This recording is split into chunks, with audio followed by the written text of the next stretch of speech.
प्यारे बच्चों, अस्सलाम वालेकुम व रहमतुल्लाहि व बरकातुहू। मैं नईम सर हजरत मकबूलिया उर्दू हाई स्कूल हानगल के जानिब से। चलिए प्यारे बच्चों, आज के इस वीडियो में एसएसएलसी के एग्जाम में उतना ही क्यों नहीं बल्कि कोई भी कर्नाटक में जॉब लेने के लिए कॉम्पिटिटिव एग्जाम रखा जाता, उसमें इसके रिलेटेड एक सवाल पूछा जाता, विभक्ति प्रत्यय। तो आज के इस वीडियो में हम वो देखेंगे। चलिए, फर्स्ट विभक्ति प्रत्यय यानी इसमें ये टॉपिक तुमने समझ में आना बोले तो इसके किस्म 8 किस्म है। वो कौन कौन से? 1 2 3 4 5 6 7 8। कौन कौन से बोलो? विभक्ति प्रत्यय में कौन से 8 किस्म कौन कौन से? 1 2 3 4 5 6 7 8। हाँ, इसे अलग यानी ये नंबर्स को अलग अलग नाम दिया गया। तुम्हारे सर्टिफिकेट में फर्स्ट रैंक ऐसा लिख, क्या बोलते हैं, फर्स्ट पोजीशन ऐसा लिखो, प्रथम स्थान बोल को कन्नड़ सर्टिफिकेट में रहता है। यानी तुम्हें जो बोले 1 2 3 8 किस्म है ना, उसे अलग नाम दिए हैं। 1 को कन्नड़ में क्या बोलते हैं? प्रथम बोलते हैं। 2 को क्या बोलते हैं? द्वितीय बोलते हैं। 3 को तृतीय बोलते हैं। 4 को चतुर्थी बोलते हैं। 5 को पंचमी बोलते हैं। 6 को षष्ठी बोलते हैं। 7 को सप्तमी बोलते हैं। 8 को अष्टमी संबोधने बोलते हैं। तो याद रख लो। अब ये जहन में रखते हुए कि इसे फर्स्ट प्रैक्टिस करो।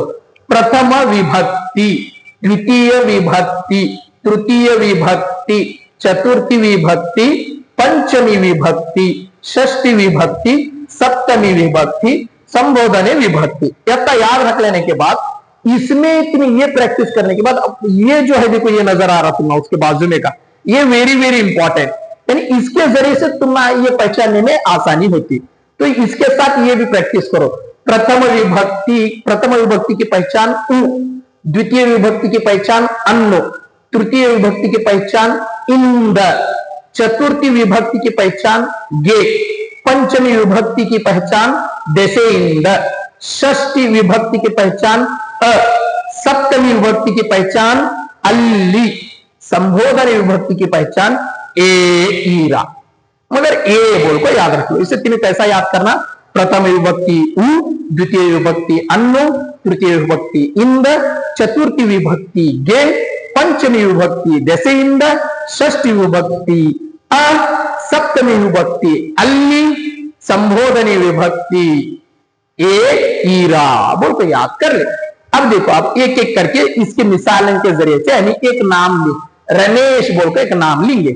यानी रमेश, एक मैं मिसाल ले रहा हूं, इसके जरिए से तुम्हें क्या मिसाल लो, जो जो वीडियो देख रहे हो तुम्हारा नाम तुम्हें मिसाल बना लेता जाओ। पेन और नोट्स निकाल के होना, तुम मिसाल बना लेता जाओ। मिसाल के तौर पर अब मैं रमेश हूं, यानी रमेश गौड़ा MK, उनका एक नाम जो है तुम्हारी किताब में, उनका रमेश बोल को उनका नाम, पूरा एक ही नाम 8 के लिए मिसाल। देखिए, उ प्रथम विभक्ति उ, रमेश यानी उनका नाम, उसके आगे नु लगा रहा हूं मैं। यानी तुम्हें भी जो वीडियो देख रहे हैं, अगर लड़का है तो तुम्हारे नाम के आगे नु लगाओ, अगर लड़की है तो तुम्हारे नाम के आगे लू लगाओ। देखो, रमेश नु उ उ, आखिर में देखो कई की आवाज आ रही है, ऊ की आवाज आ रही, क्या? रमेश नु उ, यस। तो ऊ की आवाज है तो वो कौन सा विभक्ति? प्रथम विभक्ति। अब द्वितीय विभक्ति अन्नो, द्वितीय विभक्ति अन्नो, यानी तुम्हें ये याद रख लो, नो और न का वक्त आया तो, नो और न का वक्त आया तो कई के लिए मिसाल है? द्वितीय विभक्ति के लिए मिसाल।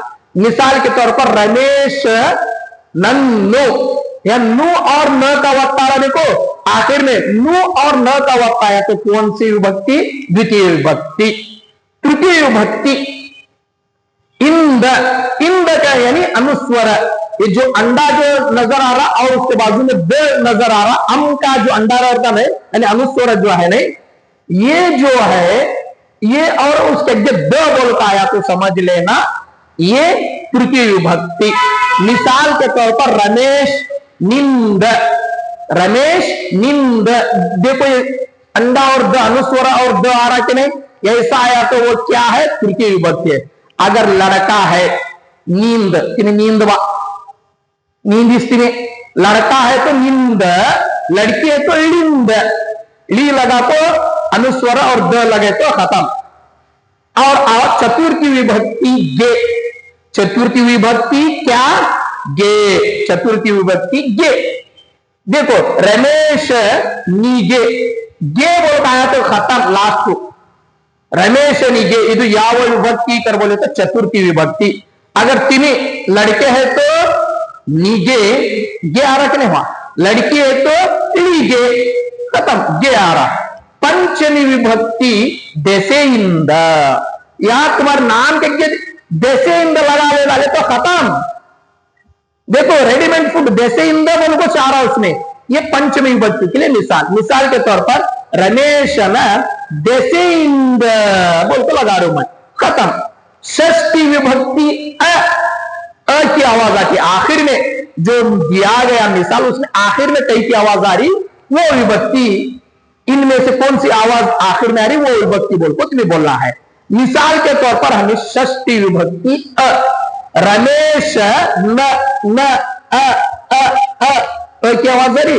मिसाल के तौर पर जो भी तुम्हें वीडियो देख रहे हैं प्यारे प्यारे बच्चों, देखो तुम्हारे नाम क्या गया, अगर लड़का है तो न लगा लो, लड़की है तो ल लगा लो।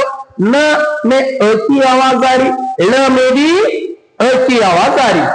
अब नेक्स्ट सप्तमी विभक्ति अल्ली, यानी यहां देखो ली और ल का वक्त आता है। ली और ल का वक्त आया तो एग्जाम में या एग्जाम्पल में ली और ल का वक्त आया तो वो सप्तमी विभक्ति के लिए मिसाल है। मिसाल के तौर पर रमेश नल्ली, अगर लड़के हैं तो तुम्हारे नाम के आगे नल्ली लगा लो, नल्ली। लड़की डल्ली, लड़की लड़का आया तो नल्ली लगाओ। ली और ल का वक्त आया, वत्ता जहन में रख लो, ली और ल का वक्त आया। लड़की रही बा बोले तो लल्ली, ल और ली और ल का वक्त आया बा बोले तो सप्तमी के लिए मिसाल है। और संबोधने विभक्ति ए हीरा, अब ये यानी यहां देखो रमेश ने आको उल्टा नो दीर्घ आ रहा वहां तो ए की आवाज हुआ वो आया बा बोले तो संबोधने विभक्ति। इसके पीछे एग्जाम में तुमने ये पूछे थे बा काशियल्ली, देखो फॉर एग्जाम्पल काशियल्ली यहां लिखती देखो काशियल्ली, ಇದು ಯಾವ विभक्ति देखो याद कर लो। काशियल्ली आखिर में देखो इसके काशी यल्ली, ली और ल का वक्त, ली और ल का वक्त कहां कहां कहां यहां है देखो प्यारे सप्तमी विभक्ति के लिए मिसाल। और ये भी पूछे मने यन्नु याव विभक्ति, म ने य लिखो नु लिखो न का वक्त, यन्नु यन्नु अन्नो अन्नो यन्नो अन्नो कौन सा विभक्ति? द्वितीय विभक्ति। ओके, नु और न का वक्त आ रहा तो इतना करे तो तुम्हें बस है, ये याद रख लो और ये याद रख लो। आखिर में कई की आवाज आती वो जरिए से तुम्हें इसे पहचान सकते हैं। ओके, मेरे ख्याल से प्यारे बच्चों तुम्हारा डाउट क्लियर हुआ है। अब नेक्स्ट वीडियो में मिलेंगे, तब तक के लिए अस्सलाम वालेकुम। और जो नए हैं इस वीडियो देखने वालों में प्लीज सब्सक्राइब कीजिए और दूसरों को भी कहिए, क्योंकि सब्सक्राइब करने के लिए वीडियो देखते हैं ऐसा ही छोड़ जाते हैं, मगर वीडियो देखिए, लाइक कीजिए, शेयर कीजिए और सब्सक्राइब कीजिए, क्योंकि आपका एक सब्सक्राइब और ज्यादा वीडियो बनाने में हमें इंटरेस्ट होता है। चलिए, तुम्हारी खैर आखिरत की भला चाहते हुए तब तक के लिए नेक्स्ट वीडियो तक मिलेंगे। अच्छा तो हम चलते हैं, अस्सलामु अलैकुम।